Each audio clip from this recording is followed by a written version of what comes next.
Vadodara Ahmedabad highway પર મહીસાગર નદીનો bridge આવેલો છે। આ બ્રિજ હવે સુસાઇડ પોઈન્ટ સાબિત થઈ રહ્યું છે।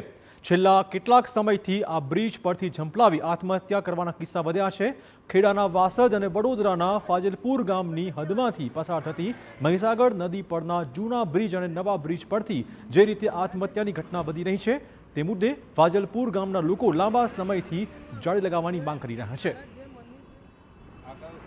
क्या आप अपने माता पिता बनने का इंतजार कर रहे हैं? आज ही 7825893603 पर कॉल करें। ओएसएस फर्टिलिटी के कम लागत वाले आईवीएफ उपचार की सहायता से अपना सपना पूरा करें और सभी को खुशखबरी दें।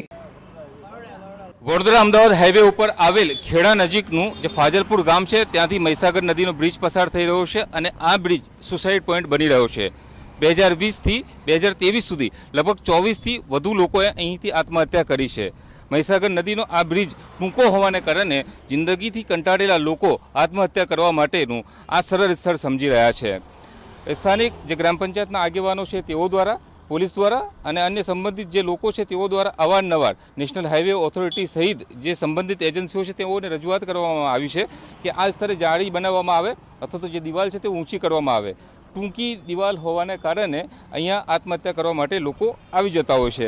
3 બ્રિજ છે, ત્રણેય બ્રિજ ઉપરથી લોકો જિંદગી ટૂંકાવવા માટે અહીંયા આવી જતા હોય છે। મુખ્યત્વે જે પ્રેમી યુગલો હોય, જિંદગીથી કંટાળેલા લોકો હોય, સામાજિક કારણ હોય અથવા તો અન્ય કોઈ કારણો હોય તેના કારણે નદીમાં કૂદીને તેઓ આત્મહત્યા કરતા હોય છે।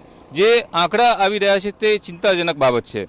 સરકારી ચોપડે નોંધાયેલા આંકડાઓ મુજબ 30ની આસપાસ આવે છે, પરંતુ ગામના લોકો સાથે વાત કરીએ તો તેઓ આ આંકડો વધુ દર્શાવી રહ્યા છે।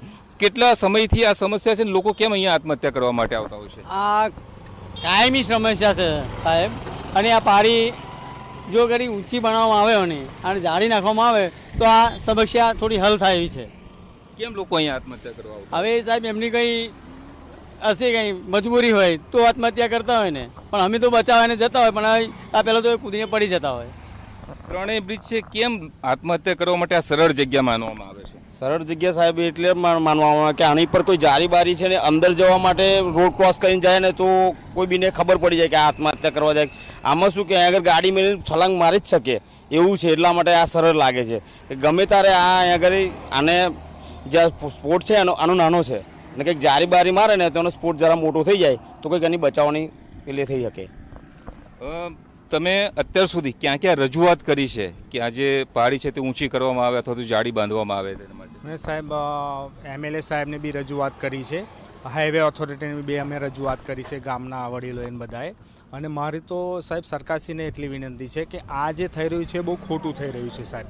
પહેલાં તો અહીંયા 3 બ્રિજ છે, એમાં આ જે જૂનો બ્રિજ છે સાહેબ એની બહુ પારી ડિવાઈડર છે, બહુ નાનું છે અને કોઈ પણ વ્યક્તિ સાહેબ નાનું બાળક બી હોય ને તો બી તમે જોઈ શકો છો કે આરામથી અંદર કૂદીને આત્મહત્યા કરી લે, બરાબર। એટલે સરકારશ્રીને મારી એટલી વિનંતી છે કે આનું જ્યાં સુધી જેટલું ઝડપી બને એટલી કામગીરી ચાલુ કરાવવા માટે અમારી અપેક્ષા છે સાહેબ। જો જાળી લગાવવામાં આવે તો અહીંયા આત્મહત્યા કરવા આવનાર લોકોનો જે આંકડો છે તે ઘટી શકે છે। જોવાનું હવે એ છે કે TV9ના આ અહેવાલ બાદ નેશનલ હાઈવે ઓથોરિટી સહિતની જે સંબંધિત એજન્સીઓ છે તે શું પગલાં લે છે।